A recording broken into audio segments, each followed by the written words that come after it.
There's a lot of effort and money put into collecting the data, but analyzing the data and using that data to take good decision and policy level at the country is very limited. If you see all the papers about PISA published around the world, most are done by academics, World Bank organization, but the publications that come from the country and national level is very limited. I have reviewed a lot of World Bank projects and traveled around 50 countries to see the effort that they're doing. And you see very little countries, amount of countries that actually are using the data to improve their policies in the world. So it's a big challenge. The data that we're just generating now, we're not using it as we should.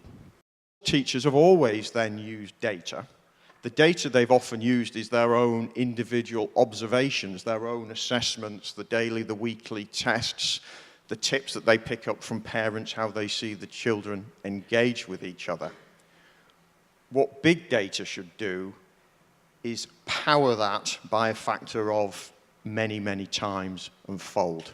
And so the big data I think we're talking about are the thousands of individual interactions that individual students have around the teaching and learning process, formally and informally, each and every day. It gets rid of a lot of the sort of dichotomies between formal and informal learning and the like. And so the purpose, the real purpose of big data has to be to make great teachers even better teachers, improve and enhance the quality of teaching, and as I say, enhance learning outcomes and opportunities for millions of our fellow citizens. And that, to me, is what it's all about. Teaching and learning is essentially an endeavor that we're all embarking on about, discovering knowledge, transmitting knowledge, and constructing knowledge, right? So what are 3 significant shifts in knowledge that we know of today that learning analytics and big data in education must reflect this good practice and not replace it? 1, there's a big shift in our understanding of knowledge. Knowledge is not acquired linearly, all right? That knowledge might be linear in characterization. You can say, well, we go from recall and reproduction up to exploration and creativity.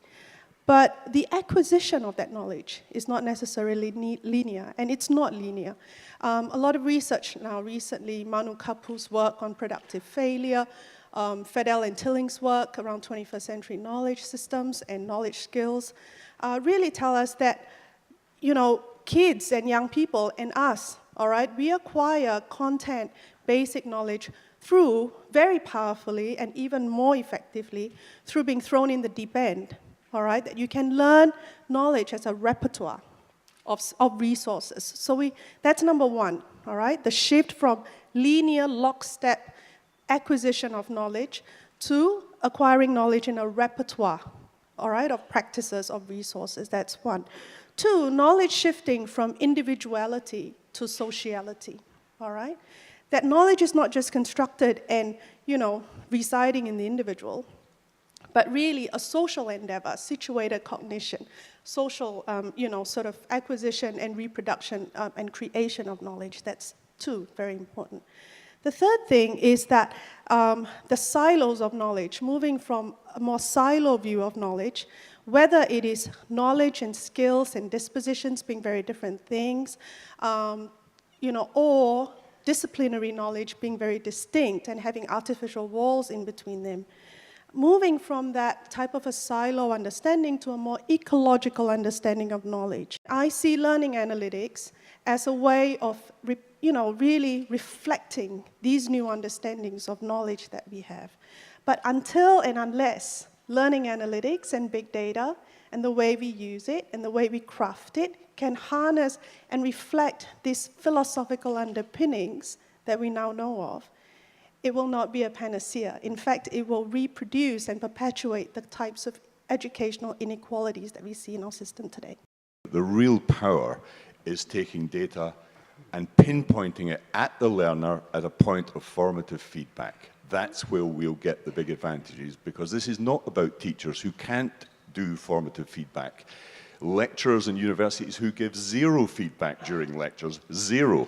It's about helping learners self-actualize by being aware of what they know and don't know and having this sort of sat-nav for learning, and that has to be delivered electronically. That's where the data collection comes in. Teachers don't collect data. Online learning does. That's the future. That's where we should be reinventing learning. Property rights. Who owns these data when they're out there? Well, not the students, not the individual citizens. At the moment, the ones who own the data, as you know, because of the PRISM scandal, among other things, is the platform. And sometimes, and often, you sign off your rights. So, again, if we had critical thinking about these things, we would be careful as learners, as teachers, to tell our students, careful what you're putting out there. Privacy. How much of yourself are you willing to put out there? If big data allow anybody, the teacher included, to go back to what you did when you were in younger grades, is this going to be a predictor of your future performance? Aren't you allowed to change or to have learned from your mistakes? How much is that going to weigh? And how far back are you going?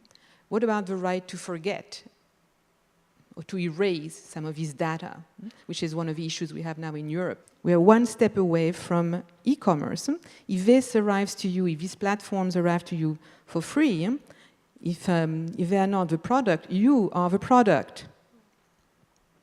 So how far away are we from making public service education into e-commerce and allowing different types of publicity to reach us because we've been profiled, because these data are shared? In order for them to be accessible by you, they have to be accessible by all. I do understand the concern that, taken to its extremes, big data can seem as reductionist in some ways. But let's just step back from the world of education for a moment.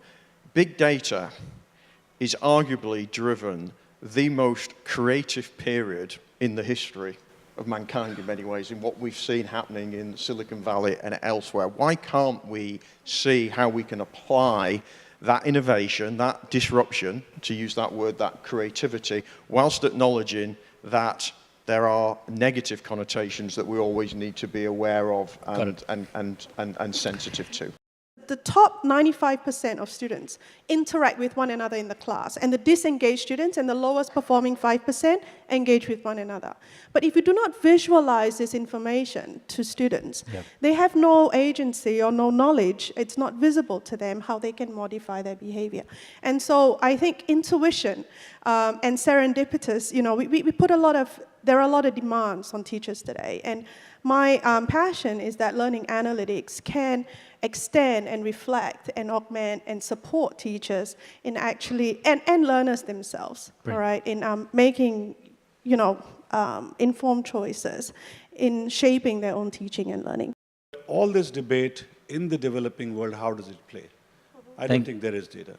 One point we keep saying is data is one thing in at least our parts of the world that defies gravity. It's gathered at the bottom. It keeps going up, never comes down. Data, analysis, statistics is everything for experts and policymakers who ignore it. How do you make data an empowering tool for people? And just the last comment for Emily or you, we gather data annually about enrollment.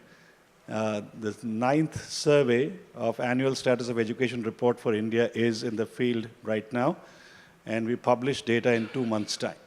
It's not impossible to give the Millennium Development Goal progress within 3 months. And anyway, this is being done in Pakistan, it's being done in Kenya, Tanzania, Uganda as well. If you open data, and even though small pieces of data, and give it to the public, it could create a big change.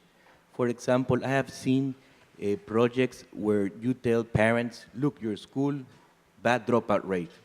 1 block from here, a school, great results. And people start putting pressure, and they start asking, look, what are they doing in the other school that is just 1 block away? So providing the information, making access to data to the public is also a good way to go, because that will create change at local level. We are educating for life, and life is not only about skills and knowledge, but it's also about values and dispositions and active citizenry and well-being. And the challenge really is, how do we collect data not only numeric data, but also interactional data that can paint a picture for people to really develop and engage in education for life.